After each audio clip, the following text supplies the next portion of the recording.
चलिए, जय हिंद बच्चों। तो आप लोग कैसे हैं बच्चों? उम्मीद करता हूँ आप लोग सब बढ़िया होंगे बच्चों, और आप लोग की तैयारी भी अच्छी चल रही होगी बच्चों।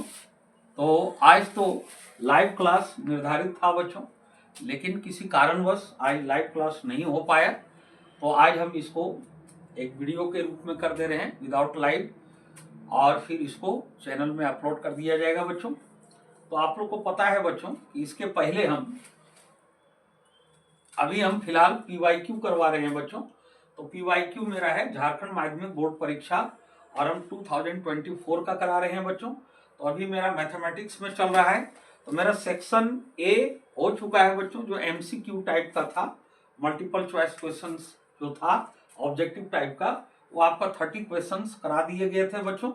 और मुझे उम्मीद है कि वो 30 क्वेश्चंस आपको बहुत अच्छी तरह से समझ में आ गया होगा बच्चों। तो आज हम लोग मैथमेटिक्स में अब सेक्शन बी करने जा रहे हैं बच्चों, जो अति लघु स्तरीय प्रश्न होता है। ये 2 अंक स्तरीय होता है बच्चों। ये वेरी शॉर्ट टाइप आपका आंसर क्वेश्चन होता है। तो आज हम इसको करने जा रहे हैं बच्चों, सेक्शन बी। तो आप लोग सब चैनल में एंड तक बने रहेंगे बच्चों, और पूरे आपको शुरू से अंत तक बढ़िया से आपको देखना है बच्चों, तभी चीजें आपको भली भांति समझ में आएगी बच्चों। तो सेक्शन बी में क्या होता है बच्चों? सेक्शन बी आपका ये अति लघु स्तरीय प्रश्न है, जो 2 अंक स्तरीय होता है। तो इसमें आपको 6 प्रश्न का सॉल्यूशन आपको करना है बच्चों। 6 प्रश्न का जवाब देना है अति लघु स्तरीय प्रश्न में। तो आपका इंस्ट्रक्शन दिया हुआ रहेगा बच्चों, आपका बुक में भी इंस्ट्रक्शन दिया हुआ है। तो खंड बी आपका जो प्रश्न संख्या 31 से लेकर 38 तक होगा बच्चों, तक अति लघु स्तरीय प्रश्न है, और प्रत्येक 2 अंक का है। इन्हीं 6 प्रश्नों का उत्तर इसमें लिखना है बच्चों। 6 प्रश्न का आपको उत्तर देना है। तो इसका क्वेश्चन नंबर आपका 31 से लेके 38 तक होगा बच्चों। तो चलिए अब इसको हम कंटिन्यू करते हैं। इसमें आपको 6 प्रश्न का ही आपको उत्तर देना है बच्चों। सब ठीक है?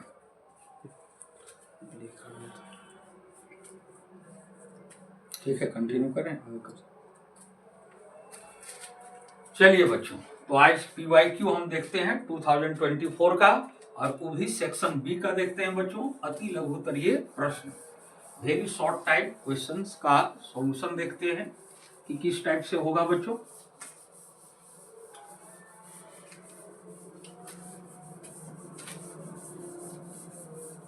तो आप पेन पेपर भी साथ में लेके आप बैठ जाएंगे बच्चों, और वीडियो को अच्छी तरह से आप लोग समझते जाएंगे।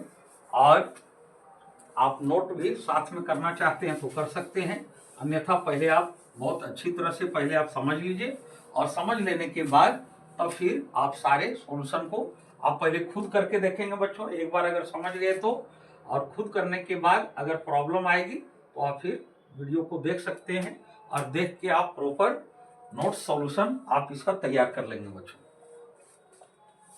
तो चलिए बच्चों, अब बिना देरी किए हम आगे इसको कंटिन्यू कर रहे हैं। तो 31 से आपका सेक्शन बी चलेगा बच्चों। अब वहां से देखते हैं क्वेश्चन किस टाइप में है।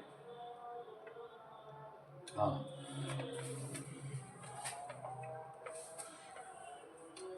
तो चलिए अब सेक्शन बी में हम लोग आते हैं। तो इसका क्वेश्चन नंबर 31।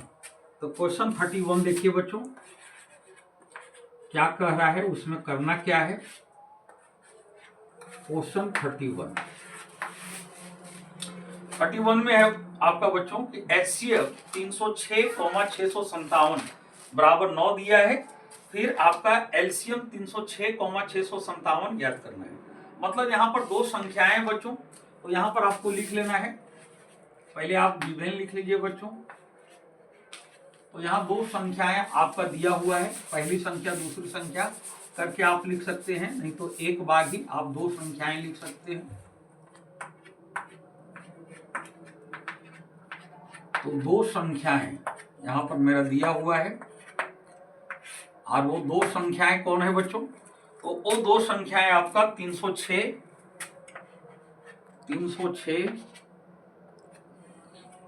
कॉमा 657, ये दो संख्याएं आपका दी गई है बच्चों। अब उसके बाद देखिए इसका एचसीएफ दिया हुआ है बच्चों। ये दो संख्याओं का मेरा एचसीएफ दिया हुआ है।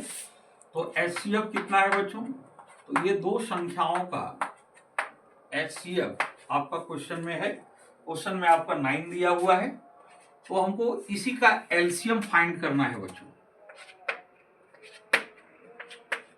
LCM equal to what? आप एलसीएम को कैसे फाइंड करेंगे बच्चों? तो इसका एक फॉर्मूला होता है बच्चों। इसका एक फॉर्मूला बताया गया है। फॉर्मूला हम ऑफलाइन क्लास में बताए हैं बच्चों। इसका फॉर्मूला क्या होता है? तो इसका फॉर्मूला होता है दो संख्याओं का गुणनफल equal to HCF into LCM होता है बच्चों। तो एलसीएम का डायरेक्ट फॉर्मूला आपका हो जाएगा दो संख्याओं का गुणनफल बाय एचसीएफ हो जाएगा। उसी से ये फॉर्मूला निकला हुआ है बच्चों। तो एलसीएम इक्वल टू फॉर्मूला होगा दो संख्याओं का गुणनफल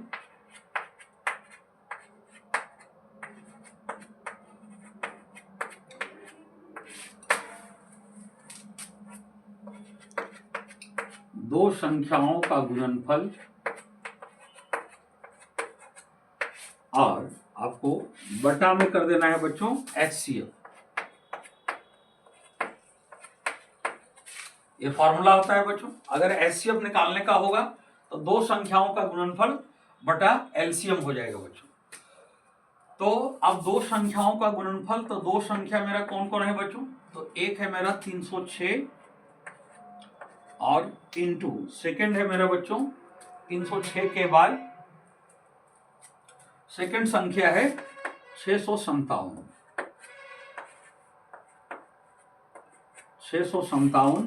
और अपॉन एचसीएफ। तो एचसीएफ कितना दिया है बच्चों? 9 दिया हुआ है। तो आप 9 से कट कर दीजिए बच्चों। 9 से आपका कट हो जाएगा, इसको किए इसको दोनों हो जाएगा। तो 9 से कट करते हैं बच्चों। तो इसी को कर दीजिए या इसको कर दीजिए जिसको करना है। तो 9 9 3 27 हो गया, 3 9 36 हो गया। अब इसको इससे मल्टीप्लाई कर देंगे बच्चों। मल्टीप्लाई करने के बाद जो आएगा वो आपका आंसर होगा बच्चों। तो मल्टीप्लाई कीजिए बच्चों। तो 4 से करते हैं। 4 7 28 8 हाथ में 2, 4 25 20 2 22 के 2 हाथ में 2 हो गया और 4 से 24 और 2 26 हो गया। अब 3 से करेंगे बच्चों। 3 7 21 के 1 हाथ में 2 हो गया। 3 5 15 2 17 के 7 हाथ में 1 हो गया। 3 6 18 1 19।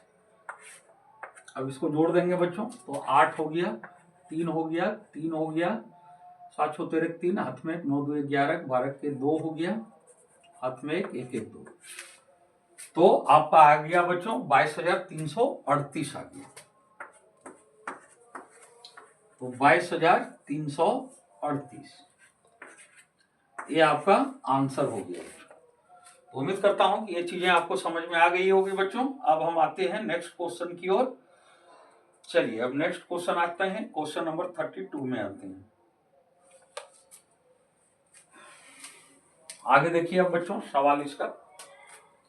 तो दो संख्याएं दिया हुआ था, दो संख्याएं लिख दिए, एचसीएफ दिया था, एलसीएम फाइंड करना था बच्चों। एलसीएम का आपका ये फॉर्मूला हो गया दो संख्याओं का गुणनफल अपॉन एचसीएफ।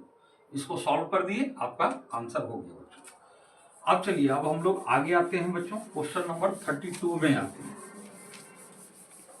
अब देखिए क्वेश्चन नंबर 32 में आपका क्या है, किस तरह से सॉल्यूशन करना है। आप ये देखिए बच्चों।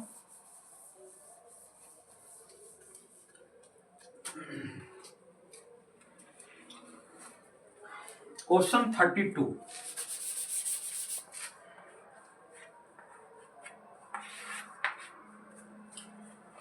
क्वेश्चन है बहुपद px equal to 2x square plus 3x plus 1 को बहुपद gx x प्लस 2 से भाग दीजिए तथा भागफल एवं शेषफल लिखिए। तो इस टॉपिक को 2025 से हटा दिया गया है बच्चों। तो 2026 के लिए 2025-26 के लिए इसको हटा दिया गया है, इसलिए इस पर आपको नहीं करना है बच्चों। लेकिन अगर आप जानना चाहते हैं तो इसको कर सकते हैं, बड़ा सिंपल है, कोई दिक्कत नहीं है। तो इस तरह से आप कर सकते हैं बच्चों। आप ये खुद कर सकते हैं। एक बहुपद मेरा px है, तो पी एक्स कितना दिया हुआ है बच्चों, क्वेश्चन देखिए। अगर बुक होगा आपके पास बच्चों क्वेश्चन बैंक, तो साथ में आप बुक भी रख लेंगे। तो ये हो गया 2x² और प्लस 3x प्लस 1, ये आपका पी एक्स हो गया बच्चों। अब एक और बहुपद दिया है बच्चों जो आपका जी एक्स है।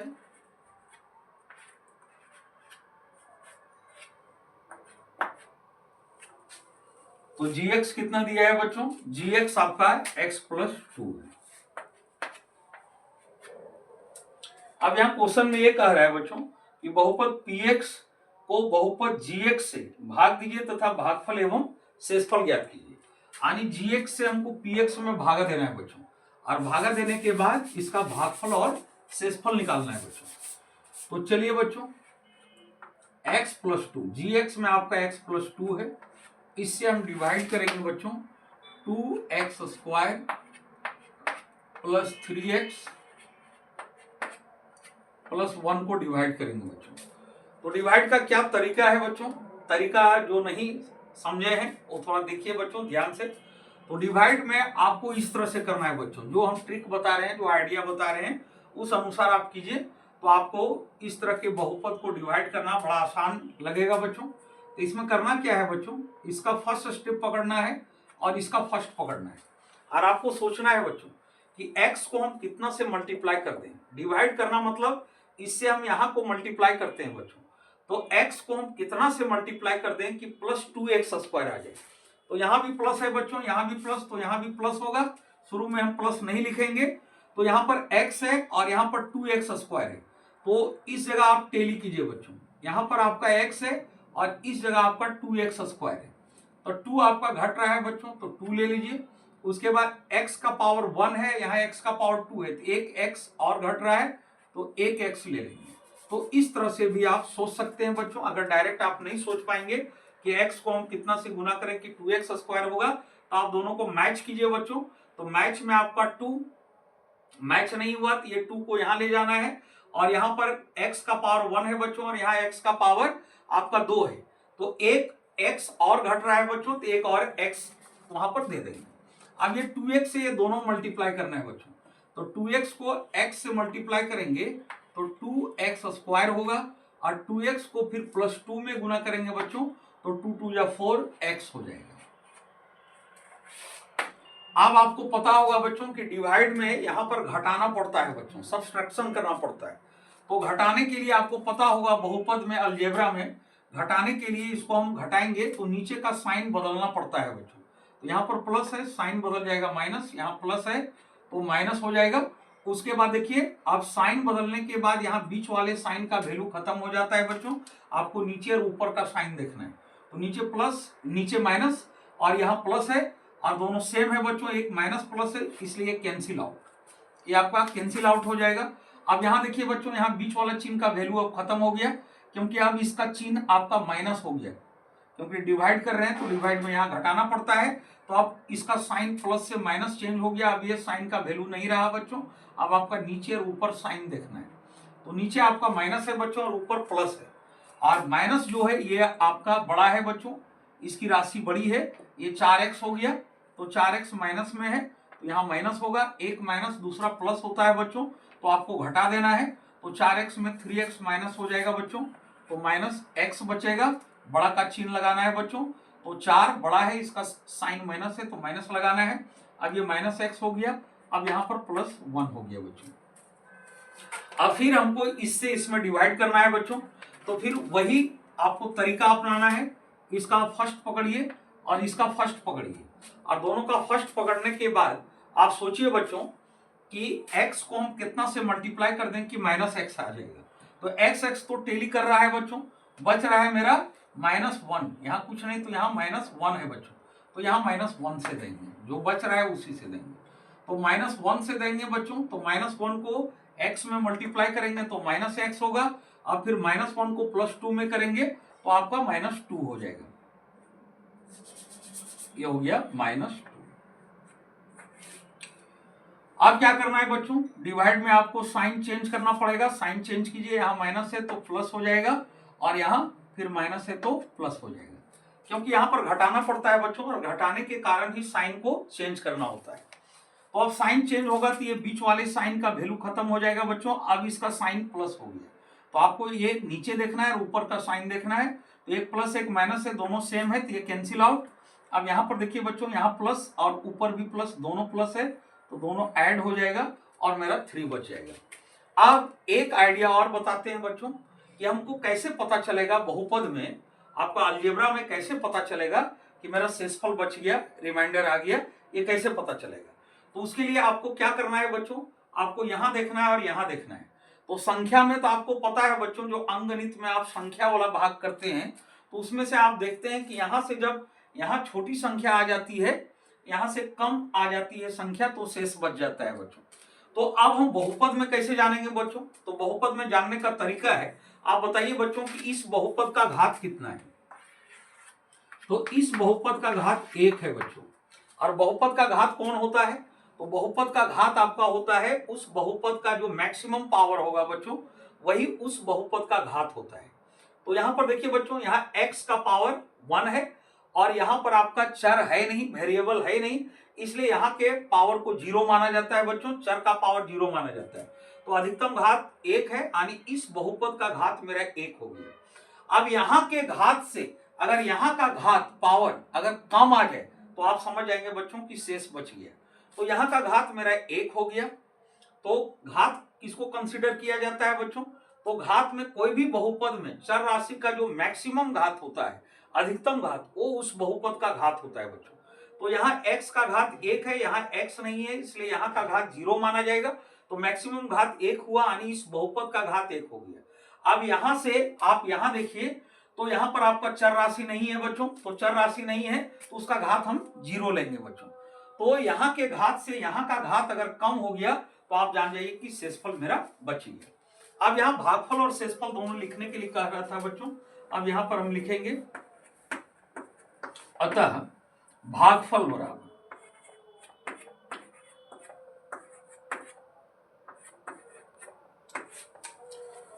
तो भागफल कितना आ गया बच्चों, तो ये ऊपर वाला आपका भागफल हुआ 2x - 1, ये आपका भागफल हो गया बच्चों।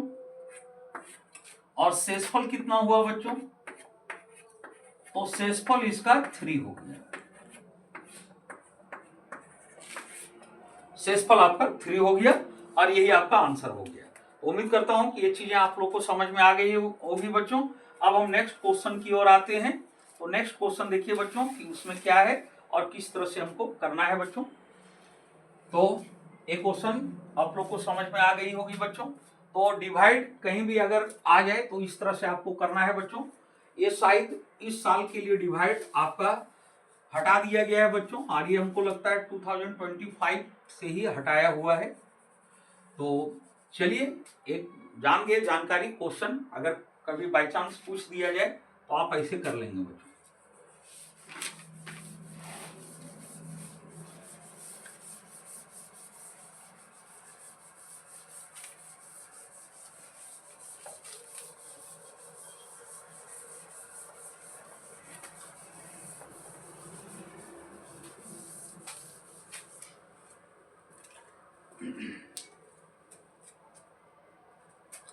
अब आते हैं बच्चों, हम नेक्स्ट क्वेश्चन की ओर आते हैं। तो आप क्वेश्चन नंबर 33 देखिए बच्चों।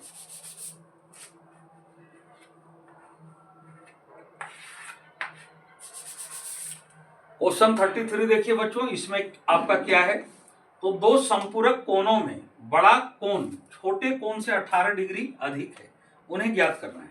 तो यहाँ पर दो संपूरक कोण दिए हुए हैं बच्चों, जिसमें से बड़ा कोण छोटा कोण से 18 डिग्री अधिक है, तो उन्हें हमको ज्ञात करना है बच्चों।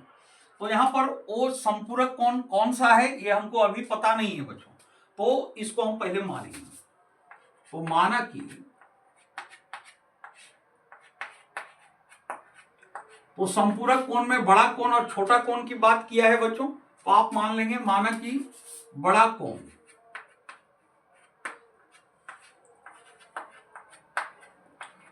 कोण इक्वल टू x तथा छोटा कोण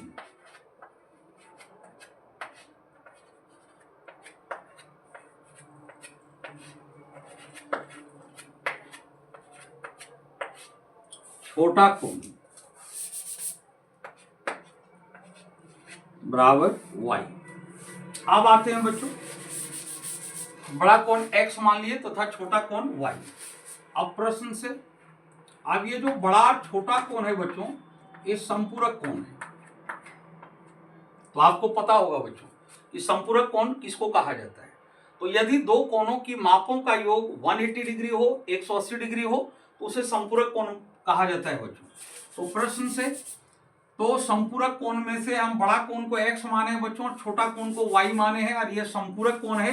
तो आपको पता होगा बच्चों कि ये दोनों मिल के आपका 180 डिग्री बनाएगा। ये दोनों 180 डिग्री हो गया बच्चों। इसको आप इक्वेशन फर्स्ट मान लीजिए बच्चों। ये आपका दो चरों वाले रैखिक समीकरण युग्म का क्वेश्चन ये आपका है बच्चों। अब आइए पुनः प्रश्न से।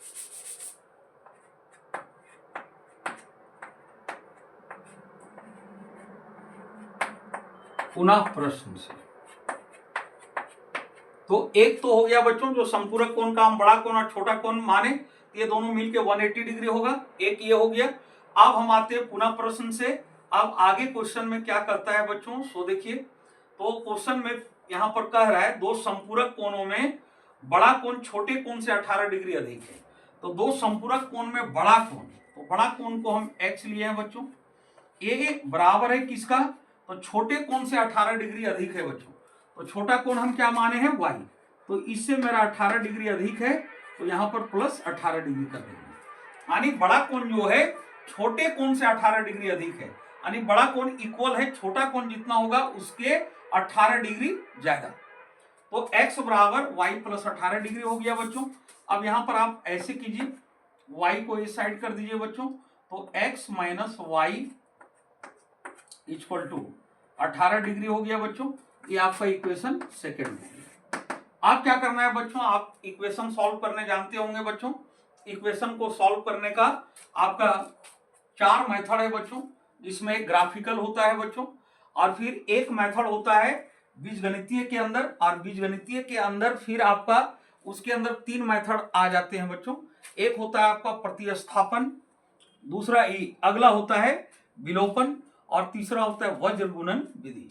तो वज्र गुणन विधि को आपका हटा दिया गया है बच्चों, आपका चैप्टर से वज्र गुणन विधि का जो टॉपिक था उसको हटा दिया गया है।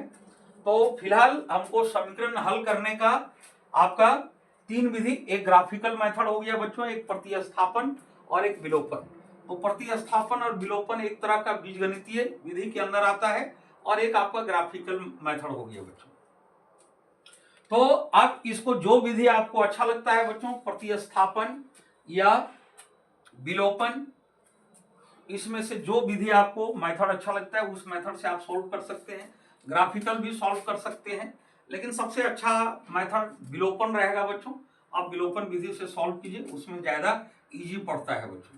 तो यहाँ के बाद अब हमको क्या करना है बच्चों, आगे दोनों समीकरण को लेके आगे चलना है, दोनों इक्वेशन को। तो अब यहां हम लिखेंगे बच्चों समीकरण 1 और 2 से।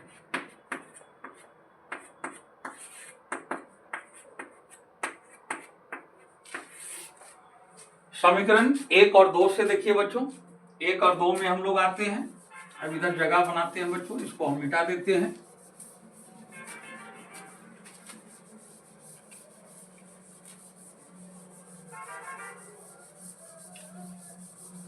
तो समीकरण मेरा 1 क्या था बच्चों, तो समीकरण 1 मेरा था x plus y equal to 180 degree. और समीकरण सेकंड क्या है बच्चों, x माइनस वाई, ये दोनों को आप एक साथ लिख लेंगे बच्चों, इक्वल टू आपका 18 डिग्री है बच्चों। अब करना क्या है बच्चों, तो यहां पर विलोपन विधि में किसी एक को हटाना पड़ता है बच्चों, किसी एक को यहां से हटाना है। तो हटाने के लिए आपको करना क्या पड़ता है, तो यहां पर आप देखिए बच्चों दोनों में आपका सेम है, तो यहां मल्टीप्लाई करने की आवश्यकता आपको नहीं है, और एक प्लस और एक माइनस भी है, तो आपको सिर्फ यहां पर जोड़ने पर लिखना है बच्चों, क्योंकि एक खुद ब खुद हट जा रहा है बच्चों, एक प्लस और एक माइनस में है, तो आपको सिर्फ यहाँ जोड़ने पर लिखना है। अब प्लस वाई और माइनस वाई ये कैंसिल आउट। अब ये दोनों प्लस में है बच्चों, तो ये आपका 2x हो जाएगा और इक्वल टू, अब यहाँ पर ऐड कर दीजिए बच्चों, तो 8 डिग्री इधर हो गया, 8 एक 9 हो गया और आपका 1 हो गया, यानी 198 डिग्री हो गया बच्चों। अब यहां से हमको करना क्या है बच्चों, यहां से हम x का वैल्यू निकाल लेंगे। तो x का वैल्यू निकालने के लिए बच्चों अब यहां हम लिखेंगे x इक्वल टू, तो ये आपका 2 जो है बच्चों यहां पर आपका मल्टीप्लाई में है, उसको उस साइड ले जाएंगे RHS में, तो ये आपका डिवाइड फॉर्म में आ जाएगा बच्चों। तो 198 डिग्री अपॉन 2 होगा, 2 से कट कर देना है बच्चों, 2 9 18, फिर 2 9 18, यानी 99 डिग्री। तो x का वैल्यू आ गया बच्चों आपका 99 डिग्री आ गया, यानी एक आपका निकल गया बच्चों। अब क्या करना है, अब हमको y का वैल्यू निकालना है। तो इस x का जो वैल्यू 99 डिग्री आया, इसको आप कोई भी इक्वेशन में पुट कर देंगे बच्चों, इक्वेशन फर्स्ट या सेकंड जिसमें आपको सुविधा पड़े, जो आसान लगे उसमें आपको पुट कर देना है बच्चों। तो आप क्या करेंगे बच्चों, अब यहां पर लिखेंगे 9। अब समीकरण अगर फर्स्ट में आप बैठाएंगे बच्चों तो यहां लिख देंगे समीकरण फर्स्ट में x बराबर 99 डिग्री रखने पर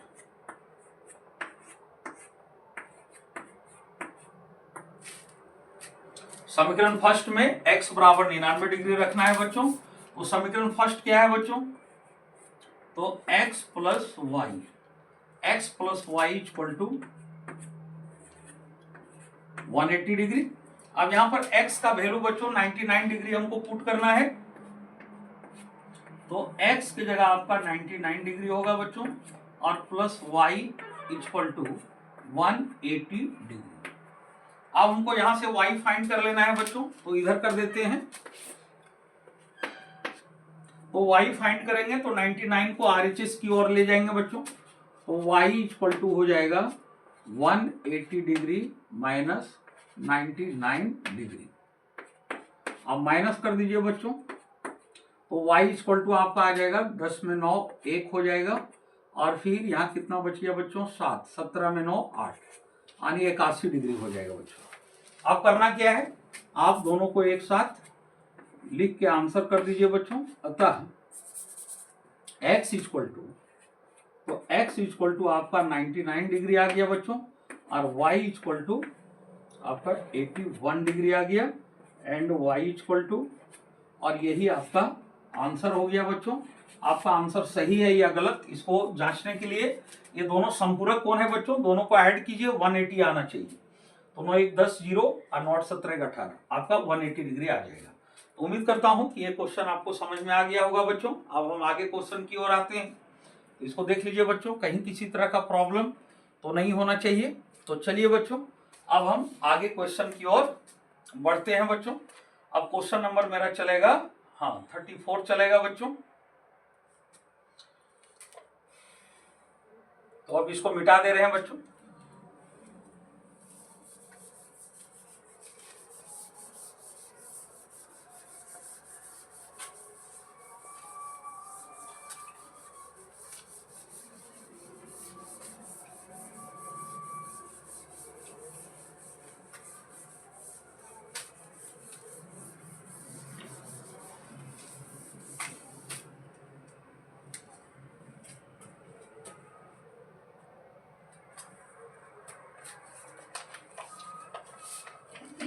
अब आगे आते हैं बच्चों, क्वेश्चन नंबर 34 में आते हैं।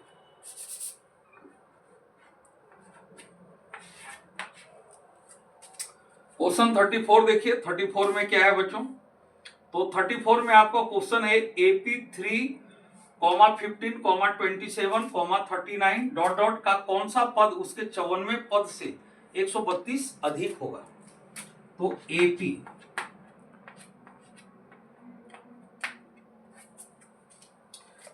आपका क्या दिया है बच्चों, तो 3,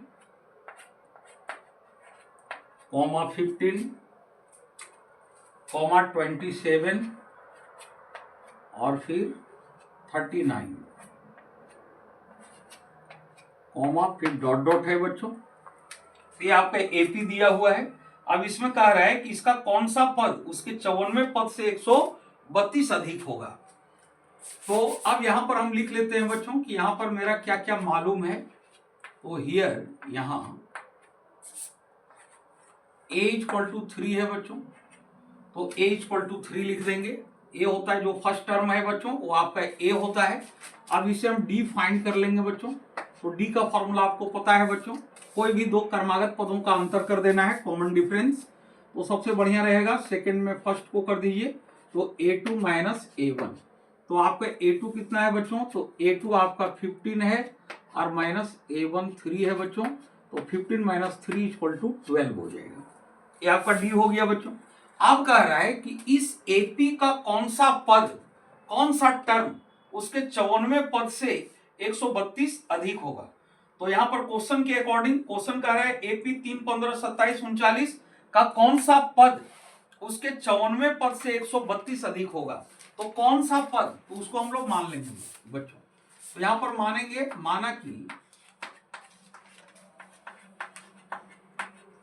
माना कि इस एपी का, इस एपी का 54वां पद, ये सॉरी यहां आपको मानना है 54वां पद तो दिया है, तो उसको हम nवां पद मानेंगे बच्चों। माना कि इस एपी का nवां पद उसके 54वें पद से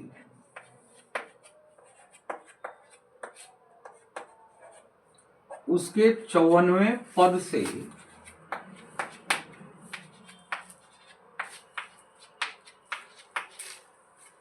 जिस तरह क्वेश्चन में बोल रहा है बच्चों उसी तरह से मान लेना है इसका कौन सा पद, तो कौन सा की जगह nवां पद उसके 54वें पद से 132 अधिक होगा। 132 अधिक होगा।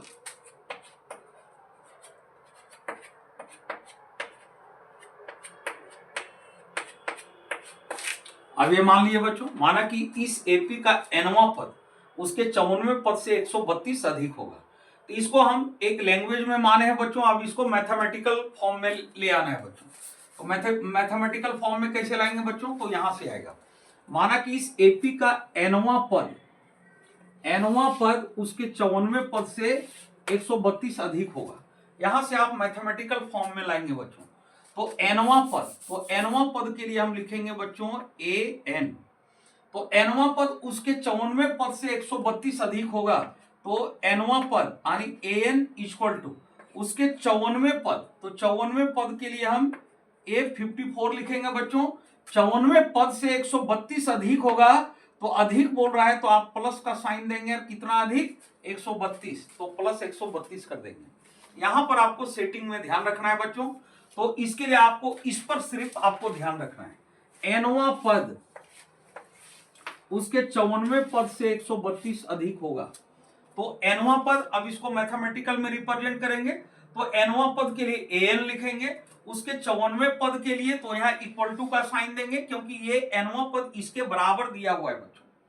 उसके 54वें पद से 132 अधिक है, 54वें पद के लिए a54 लिखेंगे और प्लस 132 कर देंगे वहां बच्चों। अब यहां पर an का फॉर्मूला लिखेंगे बच्चों। तो an का फॉर्मूला आपको पता होगा बच्चों, a हो गया और यहां जितना रहता है बच्चों, यहां जो भी टर्म रहेगा उसमें एक माइनस कर देना है। एक माइनस करने के बाद उसको d से मल्टीप्लाई कर देना है बच्चों। अब वही काम यहां करना है बच्चों। तो इसमें क्या होता है बच्चों, यहां जितना टर्म होता है उससे एक कम d होता है। तो उसी तरह यहां अप्लाई कीजिए। a54 है तो इसमें क्या होगा बच्चों, a54 है तो इसका सीरीज आपका इस टाइप से होगा a प्लस, और 54 है तो इससे एक कम d होगा बच्चों। यहां जितना टर्म होता है इससे एक कम d होता है, तो a प्लस एक कम d होगा बच्चों। तो वहां पर आपका 54 है तो यहां पर आपका हो जाएगा 53d हो जाएगा। उसके बाद फिर आपका 132 है। अब देखिए बच्चों, ये दोनों एपी का जो ए टर्म है, मेरा फर्स्ट टर्म है, ये दोनों इक्वल है बच्चों। तो ये दोनों इक्वल होगा क्योंकि एपी मेरा वही है बच्चों, एपी अलग नहीं है, एपी आपका ही है। तो दोनों में आपका ए की जगह 3 ही पुट होगा। तो आप इसको कैंसिल आउट कर सकते हैं बच्चों, इसको हटा सकते हैं। दोनों आपका बराबर के इधर उधर प्लस में है, तो आप दोनों सेम साइन में है, दोनों सेम है, तो आप हटा सकते हैं। आप क्या करना है बच्चों, आप सॉल्यूशन थोड़ा सा तरीके से करना है बच्चों। n-1 और यहाँ d आप पुट कर दीजिए बच्चों। तो d आपका 12 है, तो इस जगह पर आपका 12 पुट हो जाएगा। और इधर बच्चों यहाँ पर d का वैल्यू पुट कर देंगे, तो 53 इंटू डी आपका 12 है बच्चों, तो 12 यहाँ डाल देंगे और प्लस 132 कर देंगे बच्चों। अब इसको सॉल्व कर देना है बच्चों। तो सॉल्व कीजिए, तो सॉल्व इस तरह से कीजिए बच्चों। आपका ये हो गया n-1 इंटू 12। आप इसको मल्टीप्लाई कर दीजिए बच्चों। तो मल्टीप्लाई करेंगे, 12 36 के 6 हो गया, हाथ में 3, 12-5 60 और 3 63 हो गया बच्चों, यानी 636 हो गया और प्लस 132। अब थोड़ा ऊपर करके लिखते हैं बच्चों, इस जगह पर हम लिख देते हैं, यहां सॉल्यूशन कर देते हैं। अब सॉल्यूशन किस टाइप में करना है बच्चों, आप 12 को अंदर से मल्टीप्लाई नहीं कीजिए बच्चों, आप 12 जहां है वहीं रहने दीजिए। तो n-1 इंटू 12 हो गया। आप इधर आप ऐड कर दीजिए बच्चों, तो 636 प्लस 132 है, तो 6 2 8 हो गया। और फिर हाँ 3 और 3 6 हो गया बच्चों, और फिर आपका हो गया 6 1 7 हो गया, 768। अब आप क्या कीजिए बच्चों, यहाँ 12 से इसको कट कर दीजिए बच्चों। तो 12 से कट करेंगे तो 12 छक 72, 6 हो गया, अब बचा 4, 12 चौक 48। तो आपका क्या आ गया बच्चों, n-1 इक्वल टू 64 आ गया बच्चों।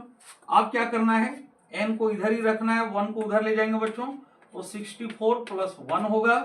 आप क्या करना है बच्चों, n इक्वल टू, अब इसको ऐड करेंगे तो 65 हो जाएगा बच्चों। तो n मेरा 65 आ गया बच्चों। आप करना क्या है, इसके फाइनल आंसर में जो हम माने हैं बच्चों उसी पर पुट कर देना है। तो यहां माने हैं, माना कि इस एपी का nवां पर, तो n कितना निकल गया बच्चों, n निकल गया 65। तो n की जगह हम 65 डाल देंगे तो 65वां पद हो जाएगा। तो 65वां पद उसके 54वें पद से 132 अधिक होगा। तो आप फाइनल आंसर में इस n की जगह आप 65 पुट कर देंगे बच्चों, और माना कि नहीं लिखना है, यहां से आपको लिख देना है, इस जगह से आप फाइनल आंसर में लिख देंगे। अतः इस एपी का n के जगह 65 बैठेगा, 65वां पद उसके 54वें पद से 132 अधिक होगा, और ये आपका आंसर हो जाएगा। तो ये आप कर लेंगे बच्चों। तो चलिए, उम्मीद करता हूं कि ये क्वेश्चन आप लोग को समझ में आ गया होगा बच्चों। अब हम आते हैं नेक्स्ट क्वेश्चन की ओर बढ़ते हैं। अब देख लीजिए बच्चों, कहीं कोई प्रॉब्लम तो नहीं होना चाहिए। अब चलिए, अब हम लोग आगे की ओर बढ़ते हैं बच्चों। अब क्वेश्चन नंबर 35 में आते हैं बच्चों। अब क्वेश्चन नंबर 35 देखिए बच्चों, 35 में क्या करना है, किस तरह से सॉल्व करना है।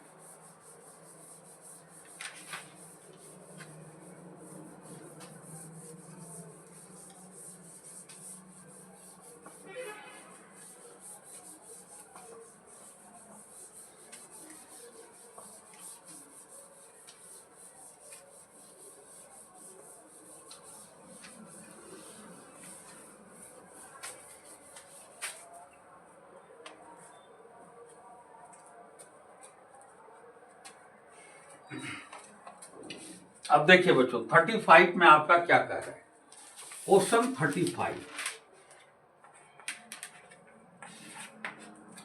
35 में है बच्चों कि आधारभूत समानुपातिकता प्रमेय का प्रयोग करते हुए सिद्ध कीजिए कि एक त्रिभुज की एक भुजा के मध्य बिंदु से होकर दूसरी भुजा के समांतर खींची गई रेखा तीसरी भुजा को समद्विभाजित करती है। आधारभूत समानुपातिकता प्रमेय का प्रयोग करना है बच्चों, और आधारभूत समानुपातिकता प्रमेय आपका थेल्स प्रमेय के नाम से जाना जाता है बच्चों। तो आप थेल्स प्रमेय से परिचित होंगे।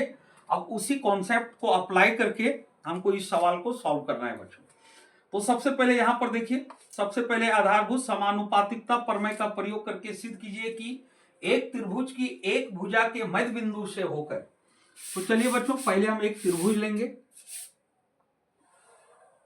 तो यहां क्वेश्चन में ये है बच्चों की एक त्रिभुज के, तो एक त्रिभुज हम ए बी सी ले लिए, एक भुजा के मध्य बिंदु, तो हम ए बी भुजा का मध्य बिंदु ले रहे हैं बच्चों। तो एक भुजा के मध्य बिंदु, यहां हम डी ले लिए, ए बी का मध्य बिंदु, एक भुजा के मध्य बिंदु से दूसरी भुजा के समांतर, तो इसके पैरेलल लेते हैं बच्चों। दूसरी भुजा के समांतर खींची गई रेखा तीसरी भुजा को समद्विभाजित करती है, ये हमको प्रूफ करना है। तो यहां पर हम पॉइंट ई ले लिए बच्चों। अब इसके पैरेलल इसको खींचा गया बच्चों, ये आपका क्वेश्चन में दिया हुआ है। तो क्वेश्चन में क्या है बच्चों, क्वेश्चन देख लीजिए, क्वेश्चन के हिसाब से फिगर को समझिए। तो आधारभूत समानुपातिकता प्रमेय का प्रयोग करते हुए सिद्ध कीजिए कि एक त्रिभुज की एक भुजा के मध्य बिंदु से होकर, तो एक त्रिभुज की एक भुजा के मध्य बिंदु से होकर, आगे देखिए बच्चों फिर क्या कह रहा है, मध्य बिंदु से होकर दूसरी भुजा के समांतर खींची गई रेखा, दूसरी भुजा के समांतर खींची गई रेखा तीसरी भुजा को समद्विभाजित करती है। आप इसको रेखा के रूप में बोला है बच्चों, तो रेखा के भी रूप में ले सकते हैं, या तो आप यहीं तक लीजिएगा तो उससे भी कोई दिक्कत नहीं है। तो थोड़ा चलिए हम आगे बढ़ा ही देते हैं। जब रेखा के रूप में बोला है तो रेखा के ही रूप में दिखा देते हैं इसको, हालांकि वो भी रेखा का ही पार्ट है बच्चों जो हम पहले दिखा रहे थे, तो आप वैसे भी दिखा सकते हैं, उससे कोई दिक्कत नहीं है। तो आपका ये डी हो गया बच्चों, ये आपका ई हो गया। अब चलिए बच्चों इसको सॉल्व करने के पहले हम लोग सबसे पहले गिवन लिखेंगे बच्चों। तो गिवन मेरा क्या है बच्चों, तो गिवन है एबीसी एक त्रिभुज है, एबीसी एक त्रिभुज है। आप गिवन भी लिख सकते हैं बच्चों, या आप माना की भी लिख सकते हैं। एबीसी एक त्रिभुज है जिसमें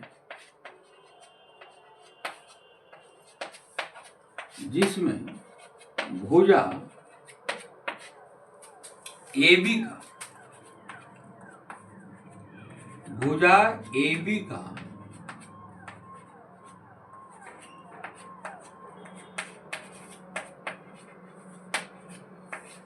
जिसमें भुजा AB का मध्य बिंदु D है तथा DE पैरेलल BC है बच्चों,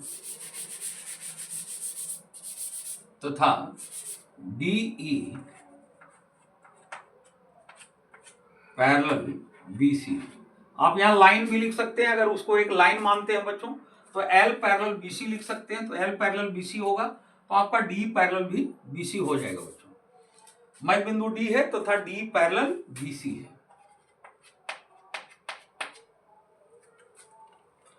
ये हो गया आपका गिवन बच्चों। अब हम लोग आगे आते हैं। अब यहां पर हम लोग टीपीटी लिखेंगे बच्चों, टू प्रूव दैट, सिद्ध करना है। क्या सिद्ध करना है, शॉर्ट में आप लॉन्ग में लिखना चाहेंगे बच्चों तो टू प्रूव दैट लिखेंगे, या शॉर्ट में प्रूव दैट भी लिख सकते हैं। तो इसको हम टीपीटी लिखते हैं बच्चों, टू प्रूव दैट। तो सिद्ध क्या करना है बच्चों, तो आपका क्वेश्चन में दिया हुआ है जो बातें सिद्ध करने के लिए कह रहा है, तो वो क्या सिद्ध करने के लिए कह रहा है बच्चों, क्वेश्चन में देख लीजिए। तो आधारभूत समानुपातिकता प्रमेय का प्रयोग करते हुए सिद्ध कीजिए कि एक त्रिभुज की एक भुजा के मध्य बिंदु से होकर दूसरी भुजा के समांतर खींची गई रेखा तीसरी भुजा को समद्विभाजित करती है। तो तीसरी भुजा मेरा AC होगा, इसको समद्विभाजित करती है। समद्विभाजित करने का मतलब हुआ कि तीसरी भुजा जो AC है इसको दो बराबर भागों में बांटती है, ये हमको सिद्ध करना है। तो टीपीटी में क्या होगा बच्चों, AE इक्वल टू EC लाना है बच्चों, AE इक्वल टू EC लाना है। या तो आप लैंग्वेज में भी लिख सकते हैं कि ये जो रेखा है यानी L रेखा जो हो गया, ये रेखा तीसरी भुजा AC को समद्विभाजित करता है, तो उससे अच्छा है बच्चों आप AE इक्वल टू EC लिख दीजिए। अब ये हो गया। अब इसमें हमको प्रूफ देना है बच्चों, प्रमाण देने की आवश्यकता है बच्चों। ज्योमेट्री में आप कोई भी चीज को प्रूफ करेंगे, ये आपका ज्योमेट्री का क्वेश्चन है बच्चों, तो उसमें प्रमाण देने की आवश्यकता पड़ती है, आपको प्रमाण देना है। तो प्रमाण हम क्या देंगे बच्चों, वो इसके लिए आधारभूत समानुपातिकता प्रमेय का प्रयोग करना है। तो उसका प्रमेय, उस प्रमेय का प्रयोग के लिए सबसे बड़ा प्रमाण आपका ये है बच्चों, बी पैरेलल बी सी। तो सबसे पहले हम क्या करेंगे, सबसे पहले यहां हम लिखेंगे त्रिभुज ए बी सी में, ए बी सी में मेरा डी पैरेलल बी सी है बच्चों, डी पैरेलल बी सी। और ये बात कहां से बच्चों, तो ये बात आपका गिवन में, ये आपका गिवन हो गया। अब आपको पता होगा बच्चों कि अगर किसी त्रिभुज में दो भुजाओं को प्रतिच्छेद करने वाली रेखा तीसरी भुजा के समांतर हो तो वहां पर आधारभूत समानुपातिकता प्रमेय या थेल्स प्रमेय अप्लाई होता है बच्चों। तो यहाँ पर आधारभूत समानुपातिकता प्रमेय क्वेश्चन में लिखा हुआ है, तो हम वही चीज लिखेंगे बच्चों, या आप डायरेक्ट थेल्स प्रमेय भी लिख सकते हैं, उससे कोई दिक्कत नहीं। तो अब हम लिखेंगे आधारभूत समानुपातिकता प्रमेय से, इसलिए आधारभूत समानुपातिकता, आधारभूत समानुपातिकता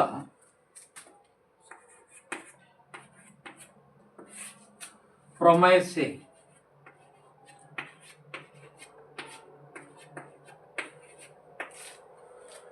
तो आधारभूत समानुपातिकता प्रमेय से क्या बातें होती हैं बच्चों, अगर किसी त्रिभुज में दो भुजा को प्रतिच्छेद करने वाली रेखा तीसरी भुजा के समांतर हो बच्चों, तब इसका रिजल्ट क्या आता है आधारभूत समानुपातिकता प्रमेय के द्वारा।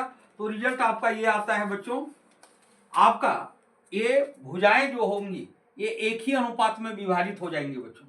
तो इस थ्योरम का स्टेटमेंट क्या है बच्चों, तो किसी त्रिभुज में दो भुजाओं को प्रतिच्छेद करने वाली रेखा अगर तीसरी भुजा के समांतर हो, तो दो भुजाओं को प्रतिच्छेद करने वाली रेखा अगर तीसरी भुजा को के समांतर हो तो ये अन्य दो भुजाएं एक ही अनुपात में यानी समान अनुपात में विभाजित हो जाती हैं। तो इसका स्टेटमेंट ये है बच्चों। तो अगर किसी त्रिभुज में एक भुजा के समांतर अन्य दो भुजाओं को भिन्न भिन्न बिंदुओं पर प्रतिच्छेद करने के लिए एक रेखा खींची जाए तो अन्य दो भुजाएं एक ही अनुपात में विभाजित हो जाती हैं। तो इसके पैरेलल हम इसको लिए हैं बच्चों, और ये दो भुजा ए बी और ए सी को बिंदु डी और ई पर प्रतिच्छेद कर रहा है, तो ये समान अनुपात में विभाजित हो जाएगा बच्चों। अब क्या हो जाएगा, ए डी समान अनुपात कहने का मतलब जहां से आपका प्रतिच्छेद हुआ है उस प्रतिच्छेद बिंदु से अनुपात करना है। तो A D upon D B equal to इधर करना है बच्चों ए ई अपॉन ई सी। तो ये रिजल्ट आता है बच्चों आधारभूत समानुपातिकता प्रमेय का फाइनल रिजल्ट आपका ये आता है। इसके और भी रिजल्ट्स हैं बच्चों, लेकिन अभी हमको और रिजल्ट्स की आवश्यकता नहीं है, इस क्वेश्चन के लिए हमको यही रिजल्ट की जरूरत है। तो अब करना क्या है बच्चों, तो एडी बाई डीबी। अब यहां पर थोड़ा सा गिवन का हम हेल्प लेंगे बच्चों। तो एक गिवन का हेल्प हम इसको प्रूफ में लिए बच्चों, डी पैरेलल बीसी और इससे आधारभूत समानुपातिकता प्रमेय का हम अप्लाई किए। अब गिवन में एक बातें और है बच्चों, जिसमें भुजा ए बी का मध्य बिंदु डी है। इसको देखिए बच्चों, भुजा ए बी का मध्य बिंदु डी है। जब भुजा ए बी का मध्य बिंदु डी है तो आप बताइए बच्चों A D equal to D B होगा या नहीं। जब ये मध्य बिंदु पर है, गिवन में मेरा दिया हुआ है भुजा ए बी का मध्य बिंदु डी है, तो A D equal to D B होगा। तो हम ए डी के जगह डी बी यहां पुट कर सकते हैं बच्चों, ए डी के जगह डी बी पुट करेंगे अपॉन डी बी हो गया equal to A E by E C. अब ये बात कहां से आई बच्चों, तो ये बात मेरा गिवन में दिया हुआ था, मध्य बिंदु दिया हुआ था, आप यहां गिवन लिख देंगे बच्चों। अब क्या करना है बच्चों, यहां तक चीजें आपको समझ में आ गई होगी। अब यहां पर देखिए दोनों सेम है, दोनों को कट कर देना है बच्चों। तो डीबी ए का डीबी आपका एक एक बार में कट हो गया। अब इसको हम सॉल्व कर देते हैं, इस और सॉल्व कर देते हैं बच्चों। इधर तो आप लोग समझ ही गए हैं, इस और हम अब इसको सॉल्व कर देते हैं। अब थोड़ा सा काम करना है बच्चों, ज्यादा नहीं है।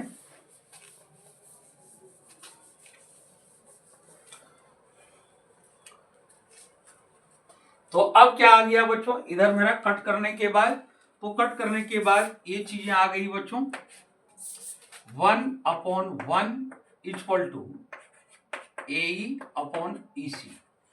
अब यहां पर क्रॉस मल्टीप्लाई कर दीजिए बच्चों, आपका काम बन जाएगी। तो AE को इधर से करेंगे तो AE होगा बच्चों, और EC को इधर से करेंगे तो EC हो जाएगा। तो AE इक्वल टू EC, यही मेरा सिद्ध करना था बच्चों। आप TPT में देख लीजिए, यही चीज है बच्चों, AE इक्वल टू EC, आपका ये प्रूव्ड हो गया बच्चों। तो इस तरह से आपको सॉल्व करना है बच्चों। उम्मीद करता हूं कि ये क्वेश्चन भी आपको बहुत अच्छी तरह से समझ में आ गई होगी बच्चों। तो चलिए बच्चों, अब हम आते हैं नेक्स्ट क्वेश्चन की ओर। अब क्वेश्चन नंबर 36 में आते हैं बच्चों। यहां पर हम टोटल क्वेश्चन को सॉल्व कर देते हैं बच्चों। आपको हालांकि आपको 6 क्वेश्चन ही करना है बच्चों, लेकिन जितना क्वेश्चन दिया है हम टोटल सॉल्व कर दे देते हैं। आपको 6 क्वेश्चन ही करना है, तो आपको जो अच्छा लगेगा आप 6 क्वेश्चन को करेंगे बच्चों।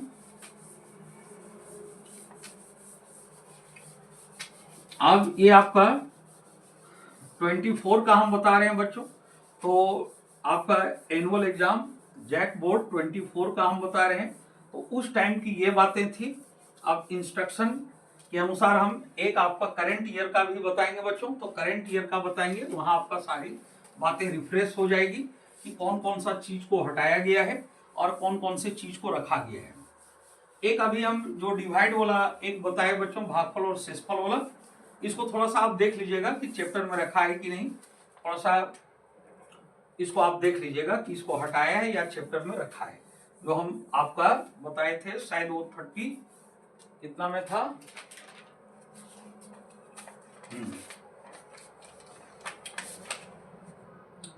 ये आपका क्वेश्चन था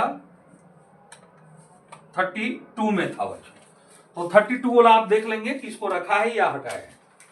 तो इसका एक करंट ईयर प्रीवियस का हम एक करंट ईयर का बनाएंगे 25 वाला बच्चों। उसके बाद आपका पूरा रिफ्रेश हो जाएगा, तो किसको किसको रखा है, किसको हटाया है, और कौन कौन से चैप्टर, कौन कौन से टॉपिक से क्वेश्चन पूछे जाएंगे। तो ये करंट करेंगे, ये मेरा 24 का है बच्चों। 2024 जेक बोर्ड का क्वेश्चन। तो उसके बाद चेंजिंग हो गया है बच्चों आपका 25 से। तो एक आपका 25 का करेंगे तो ये बातें बिल्कुल क्लियर हो जाएगी बच्चों। चलिए अब हम लोग आते हैं नेक्स्ट क्वेश्चन की ओर। तो क्वेश्चन नंबर अब मेरा 36 होगा बच्चों। तो तुरंत देखिए बच्चों 36 क्वेश्चन। टाइम कितना हो गया? 1 आवर हो गया। चलिए अब देखिए बच्चों क्वेश्चन नंबर 36। तो 36 में क्या है बच्चों, थोड़ा सा बढ़िया से अगर समझ के आप कीजिएगा बच्चों तो थोड़ा सा समय तो लगेगा, इसलिए आपको हड़बड़ाना नहीं है बच्चों। आप तैयारी कीजिए, बढ़िया से देखिए बच्चों, और पूरे आप बने रहिए बच्चों वीडियो में, तभी आपको सारी बातें समझ में आएगी। क्वेश्चन नंबर 36 है बच्चों, सिद्ध कीजिए कि दो समरूप त्रिभुजों के क्षेत्रफलों का अनुपात इनकी संगत माध्यिकाओं के अनुपात का वर्ग होता है। अब इस क्वेश्चन को भी आपका 2025 से ये जो क्वेश्चन है जिस टॉपिक से रिलेटेड था इसको हटा दिया गया है बच्चों। तो ये आपका रिलेटेड था दो समरूप त्रिभुजों के क्षेत्रफलों से संबंधित, ये आपका क्वेश्चन था बच्चों। तो उसमें एक थ्योरम था बच्चों, और वो थ्योरम 6.6 था, थ्योरम नंबर 6.6। और ये थ्योरम ये था बच्चों कि दो समरूप त्रिभुजों के क्षेत्रफलों का अनुपात इनकी संगत भुजाओं के अनुपात के वर्ग के बराबर होता है। तो इस चीज को आपका हटा दिया है बच्चों, 25 में भी हटाया है आपका, 2025 में भी, और इधर आपका 2026 में भी ये टॉपिक आपको नहीं पढ़ना है बच्चों। तो चलिए अब 36 को छोड़ देते हैं बच्चों। और अगर आपको जानना है बच्चों, अगर आप जानना चाहते हैं तो आप कमेंट करके बताएंगे बच्चों, फिर इस क्वेश्चन को भी कर दिया जाएगा। तो अब हम आते हैं बच्चों नेक्स्ट क्वेश्चन की ओर। ये मेरा 36 था, अब आते हैं आगे 37। क्वेश्चन नंबर 37 में देखिए बच्चों क्या है। तो 37 में आपका है मान निकालिए। तो मान यहां पर निकालना है बच्चों, वैल्यू यहां पर हमको फाइंड करना है। तो क्या है बच्चों क्वेश्चन आपका 2tan square 45 degree, 2tan square 45 degree plus cos square 30 degree, cos square 30 degree, और फिर क्या है बच्चों, हाँ फिर minus sine square 60 degree, minus sine square 60 degree. ये क्वेश्चन देखिए बच्चों, ये क्वेश्चन आपका बहुत बार पूछा है बच्चों, 2011, 16, 22, 24 ये सब में ये पूछा हुआ क्वेश्चन है बच्चों। तो आप देखिए इसको कैसे सॉल्व करेंगे, इसका हमको वैल्यू निकालना है बच्चों। तो इसका वैल्यू आपको बताया गया था बच्चों, आपको हम सारणी कॉलम इसका बता दिए हैं कि त्रिकोण कुछ, हाँ कुछ विशिष्ट कोणों के त्रिकोणमितीय अनुपात, कुछ स्पेशल एंगल का त्रिकोणोमेट्रिकल रेशियो, तो इसका कैसे बनता है ये कॉलम सारणी हम बता चुके हैं बच्चों। आपका त्रिकोणोमेट्री चैप्टर में ये चीजें बताया गया है, जो कि प्ले लिस्ट में आपका अवेलेबल होगा बच्चों, अवेलेबल है, आप वहां विजिट करके आप अगर इस चीज को नहीं देखे हैं तो आप पहले देख लीजिए, तब ये चीजें आपको बहुत अच्छी तरह से समझ में आएगी बच्चों। तो चलिए बच्चों अब इसका वैल्यू हम कैसे फाइंड करेंगे, सो देखिए बच्चों। तो ये 2 हो गया, अब 10 स्क्वायर 45 डिग्री है बच्चों, तो 10 45 डिग्री का वैल्यू कितना होता है बच्चों 1। अब यहाँ स्क्वायर है तो आपको यहाँ स्क्वायर लगा देना है बच्चों, और 2 के बाद यहाँ मल्टीप्लाई का साइन होता है बच्चों, इधर जो 2 इधर जो डिजिट रहेगा ये त्रिकोणोमेट्रिकल रेशियो के साथ ये मल्टीप्लाई होता है, ये अंक ये डिजिट, और यहाँ पर आपका जो वैल्यू होगा बच्चों, तो 10 स्क्वायर 45 डिग्री का वैल्यू 1 होता है, यहाँ आपका पावर 2 है तो यहाँ पर वैल्यू में पावर 2 कर देना है, यानी जितना पावर होगा उतना पावर उसके वैल्यू में लगा देना है बच्चों। अब आइए बच्चों cos स्क्वायर 30 डिग्री, तो आप याद कीजिए बच्चों cos 30 डिग्री का वैल्यू कितना होता है, तो cos 30 डिग्री का वैल्यू होता है बच्चों √3/2। अब यहाँ पर स्क्वायर है तो आपको यहाँ स्क्वायर लगा देना है बच्चों, फिर माइनस है साइन स्क्वायर 60 डिग्री, तो आप याद कीजिए बच्चों साइन 60 का वैल्यू कितना होता है, तो जितना cos 30 का होता है बच्चों उतना ही साइन 60 का वैल्यू होता है, तो साइन 60 का भी वैल्यू आपका √3/2 होगा, और ये स्क्वायर है बच्चों, तो यहाँ पर आपको स्क्वायर लगा देना है। अब इसको आप सॉल्व कर दीजिए बच्चों, तो सॉल्व बड़ा आसान है बच्चों, आप अगर चाहो तो ये प्लस है और जो चीज यहाँ है बच्चों वही चीज यहाँ है, आप इसको कैंसिल आउट कर सकते हो, तो आपका ये बच जाएगा बच्चों। या तो अगर आप लॉन्ग करना चाहते हैं तो लॉन्ग कीजिए, लेकिन लॉन्ग करना कोई आवश्यक नहीं है बच्चों। यहाँ पर ए और ये आपका कैंसिल आउट हो जाएगा बच्चों, क्यों हो जाएगा, एक आपका प्लस में है बच्चों और एक आपका माइनस में है, दोनों सेम चीजें हैं, इसलिए आपका कैंसिल आउट हो जाएगा। तो यहाँ पर क्या बच जाएगा 2 इंटू, इधर तो आपका 0 बच गया, 2 इंटू 1 स्क्वायर तो 1 हो गया, और 2 इंटू 1 इक्वल टू 2 हो गया, ये आपका आंसर हो गया बच्चों। तो उम्मीद करता हूं कि ये चीजें आपको समझ में आ गई होगी बच्चों। अब चलिए अब हम आते हैं नेक्स्ट क्वेश्चन की ओर आते हैं बच्चों। तो इसको मिटा दे रहे हैं बच्चों, इस तरह के क्वेश्चंस पूछे जाते हैं, आप प्रैक्टिस कर लेंगे बच्चों। अब आते हैं क्वेश्चन नंबर 38 में।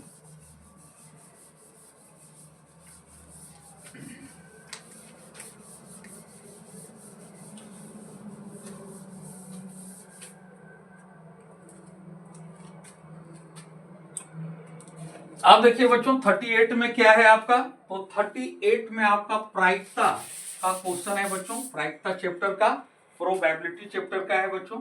तो इसमें 38 में, और ये मेरा लास्ट क्वेश्चन है बच्चों, तो लास्ट क्वेश्चन को आप बढ़िया से देखिए बच्चों कैसे करेंगे। तो 52 पत्तों की अच्छी प्रकार से फेंटी गई एक गड्डी में से एक पत्ता निकाला जाता है। अब निम्न को प्राप्त करने की प्रायिकता ज्ञात करना है बच्चों। नंबर ए में लाल रंग का तस्वीर वाला पत्ता, और नंबर बी में करना है बच्चों एक ईंट की बेगम, यानी दो चीज की प्रायिकता निकालना है। तो यहाँ 52 पत्तों की अच्छी प्रकार से फेंटी गई एक गड्डी है बच्चों, और 52 पत्तों में से ही कोई एक पत्ता हमको निकालना है बच्चों, और निकालना है तो उसकी प्रायिकता नंबर ए में कह रहा है कि जो पत्ता निकलेगा वो लाल रंग का तस्वीर वाला पत्ता निकलेगा, इसकी क्या प्रायिकता होगी, इसकी क्या प्रोबेबिलिटी होगी, इसकी क्या संभावना होगी, हमको ये पता करना है। और सेकंड में पता करना है एक ईंट की बेगम होगी तो इसकी क्या प्रायिकता होगी। तो टोटल 52 पत्तों में से ही एक पत्ता को निकालना है बच्चों, टोटल 52 पत्तों का बात किया हुआ है। तो यहां पर आप लिखेंगे बच्चों कुल संभावित परिणामों की संख्या, कुल संभावित परिणामों की संख्या, या तो आप कुल परिणामों की संख्या भी लिख सकते हैं बच्चों, कुल संभावित परिणामों की संख्या या परिणामों की कुल संख्या। आप ए भी लिख सकते हैं। कुल संभावित परिणामों की संख्या या परिणामों की कुल संख्या, परिणामों की कुल संख्या।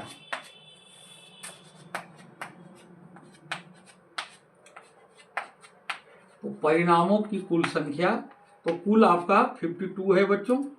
52 पत्तों की एक ताश की गड्डी है बच्चों। तो कुल संभावित परिणामों की संख्या या परिणामों की कुल संख्या भी आप लिख सकते हैं बच्चों। अब हो गया ये कुल संभावित परिणामों की संख्या। जितने क्वेश्चंस दिए हैं ये सभी के लिए यही रहेगा बच्चों, क्वेश्चन के अकॉर्डिंग आपका यही रहेगा, क्योंकि और पत्ता निकाला नहीं जा रहा है और पत्ता जो निकल रहा है उसको बाहर अलग से रखा नहीं जा रहा है, इसलिए आपका ये 52 सब में काम करेगा। अब नंबर ए में कह रहा है बच्चों कि लाल रंग का तस्वीर वाला पत्ता। तो लाल रंग के तस्वीर वाला पत्ता, तो उसकी संख्या कितनी होगी बच्चों? लाल रंग के तस्वीर वाला पत्ता, तो आप पहले ये पता कीजिए बच्चों कि लाल रंग में कौन कौन सा पत्ता आता है। तो लाल रंग में दो तरह का पत्ता आता है बच्चों। एक आपका हो गया पान, जिसको पान बोलते हैं, लाल पान, और एक ईंट हो गया बच्चों, एक ईंट आता है। अब तस्वीर वाला पत्ता कौन कौन होता है बच्चों? तो तस्वीर वाला पत्ता 3 होता है बच्चों। एक आपका हो गया बादशाह, एक बादशाह का होगा यानी किंग, जिसको किंग बोलते हैं बच्चों। एक आपका किंग होगा, एक क्वीन होगा, और एक आपका जैक होगा, गुलाम, एक गुलाम होगा बच्चों। तो 3 इसमें आ जाएंगे, और उसी तरह ईंट में भी 3 आ जाएंगे। ये आपका फेस कार्ड होता है बच्चों। फेस कार्ड यानी तस्वीर वाला पत्ता होता है। तो हमको लाल रंग का पूछ रहा है बच्चों, तो लाल रंग में मेरा 2 पत्ते आएंगे बच्चों। एक आपका पान वाला आएगा, एक आपका ईंट वाला आएगा। तो इसमें से तस्वीर वाला केट होगा बच्चों। तो तस्वीर वाला एक बादशाह, बेगम, गुलाम, 3 इसमें तस्वीर वाला आ गया पान में, और ईंट में भी 3 आ गया, यानी टोटल 6 हो गए बच्चों।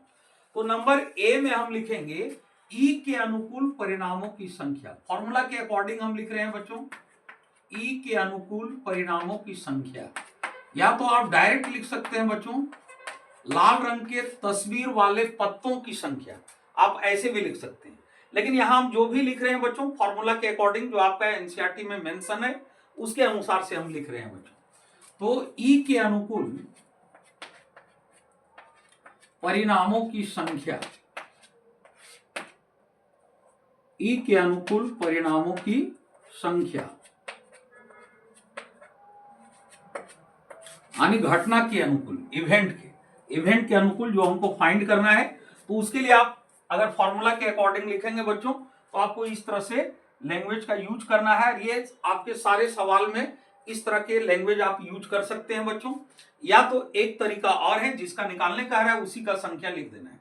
तो लाल रंग के तस्वीर वाले पत्तों की संख्या ऐसे भी लिख सकते हैं, और वहां परिणामों की कुल संख्या, या तो पत्तों की कुल संख्या भी आप लिख सकते हैं। पत्तों की कुल संख्या आप लिख दीजिए, उस तरह से भी होता है बच्चों। तो ई के अनुकूल परिणामों की संख्या, आपका तस्वीर वाला पत्ता लाल रंग में आपका 6 होगा बच्चों। तो ई के अनुकूल परिणामों की संख्या 6 हो गया। अब हम प्रायिकता निकालेंगे बच्चों। तो प्रायिकता के लिए आप पी लिखेंगे बच्चों, पी से प्रोबेबिलिटी हुआ, आपको पी लिखना है। और किसका प्रायिकता निकालने के लिए बोल रहा है बच्चों? तो लाल रंग के तस्वीर वाला पत्ता। तो यहां पर आपको लिख देना है बच्चों लाल रंग के तस्वीर, जो क्वेश्चन में लिखा हुआ है बच्चों वही आपको लिख देना है।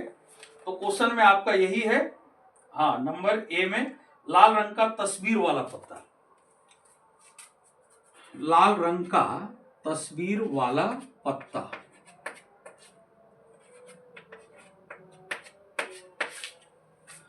तो प्रायिकता हमको निकालना है लाल रंग का तस्वीर वाला पत्ता का निकालना है बच्चों। तो इसके लिए फॉर्मूला क्या हो जाएगा बच्चों? तो ये जो आपका ई के अनुकूल परिणामों की संख्या ये ऊपर जाएगा, कुल आपका नीचे आएगा बच्चों। तो आप ये फॉर्मूला लिख देंगे यहां पर बच्चों, ई के अनुकूल परिणामों की संख्या। ये बातें लिख देना है बच्चों। ए वाला आपका ये जो है ई के अनुकूल जो लिखे हैं ये बातें आपको लिख देना है। उधर हम डैश छोड़ दिए बच्चों, आप लोग लिख लीजिएगा। और बटा में आपको कुल संभावित परिणामों की संख्या या परिणामों की कुल संख्या लिख देना है बच्चों। परिणामों की कुल संख्या ये आप लिख देंगे बच्चों। उसके बाद यहां पर आप वैल्यू पुट कर दीजिए। तो ई के अनुकूल परिणामों की संख्या 6 है बच्चों, तो यहां 6 रखना है। और परिणामों की कुल संख्या या कुल संभावित परिणामों की संख्या आपका 52 है, तो यहाँ 52 रखना है। अब इसको कट कर दीजिए बच्चों, 2 तिया 6 हो गया और 2 26 52 हो गया। तो आपका कितना आ गया बच्चों? 3/26 आ गया। ये आपका नंबर ए का आंसर हो गया। तो ये चीजें समझ में आ गया होगा बच्चों। अब हम आते हैं आगे। आगे फिर क्या कह रहा है बच्चों? नंबर बी में क्या कह रहा है? अब नंबर बी का देखेंगे।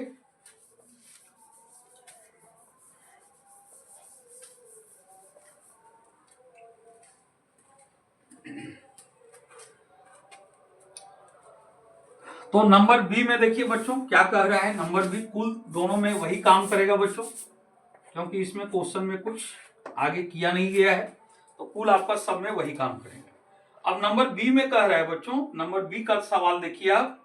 हाँ, नंबर बी में किसका प्रायिकता बोल रहा है बच्चों? तो नंबर बी में बोल रहा है एक ईंट की बेगम। तो बताइए बच्चों, ईंट में बेगम कितने होंगे? तो हर रंग वाले पत्तों में आपका एक बादशाह होगा बच्चों, और एक बेगम होगा, एक गुलाम होगा। समझिए, ये तो आपका हर रंग में एक वो होगा ही बच्चों। तो यहां पर हमको ईंट का बेगम पूछ रहा है बच्चों। तो ईंट वाले में बेगम कितने आ जाएंगे? तो एक आ जाएंगे। तो एक ईंट की बेगम। तो यहां पर लिखेंगे बच्चों, यही बात लिखना है ई के अनुकूल, या ईंट के बेगम की संख्या भी लिख सकते हैं, लेकिन फॉर्मूला के अकॉर्डिंग आप यही लिखिए बच्चों। आपका एनसीईआरटी में जो फॉर्मूला दिया गया है ये इसी पर आधारित दिया गया है। तो ई के अनुकूल परिणामों की संख्या, ई के अनुकूल परिणामों की संख्या। तो बेगम, ईंट की बेगम कितने होंगे बच्चों? एक। तो एक हो गया। अब हम प्रायिकता निकाल देंगे, तो बिल्कुल ऐसा ही कर देना है बच्चों। तो आप प्रायिकता निकालिए। पी किसका निकालना है बच्चों? ईंट की बेगम का। ईंट की बेगम, तो यहां जिसका निकालना है बच्चों ये आपको क्वेश्चन में लिख देना है। तो हमको ईंट की बेगम का निकालना है, वहां ईंट की बेगम आप लिख देंगे बच्चों, और लिख देने के बाद आपको सॉल्व कर देना है। तो देखिए बच्चों किस तरह से सॉल्व करेंगे। तो प्रायिकता हो गया ईंट की बेगम का, फॉर्मूला आपका यही अप्लाई होगा बच्चों। फॉर्मूला आपको यही अप्लाई करना है। ई के अनुकूल परिणामों की संख्या ये आप लिख लेंगे बच्चों, और बटा हो जाएगा परिणामों की कुल संख्या। आप ये भी लिख लेंगे बच्चों, परिणामों की कुल संख्या। फॉर्मूला वही रहेगा, फॉर्मूला आपका चेंज नहीं करेगा बच्चों। अब यहां पर पुट कर देंगे। तो ई के अनुकूल परिणामों की संख्या मेरा 1 है बच्चों, तो यहां पर हम 1 पुट करेंगे। और कुल संभावित परिणामों की संख्या या कुल परिणामों की संख्या आपका 52 है, तो आपका 52 पुट हो जाएगा। तो 1/52 आपका आंसर हो जाएगा बच्चों, एक ईंट की बेगम का।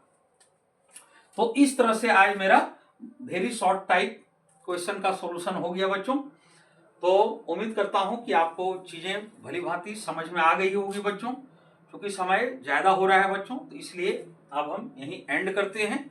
अब मेरा कल जो नेक्स्ट पार्ट आएगा बच्चों आपका, वो नेक्स्ट पार्ट, हाँ नेक्स्ट पार्ट जो आएगा वो सेक्शन सी का हम बताएंगे बच्चों।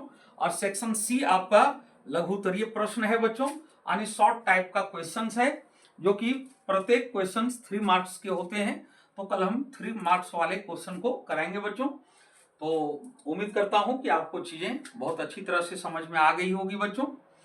उसके बाद एक फिर हम प्रीवियस में करंट ईयर का कराएंगे बच्चों।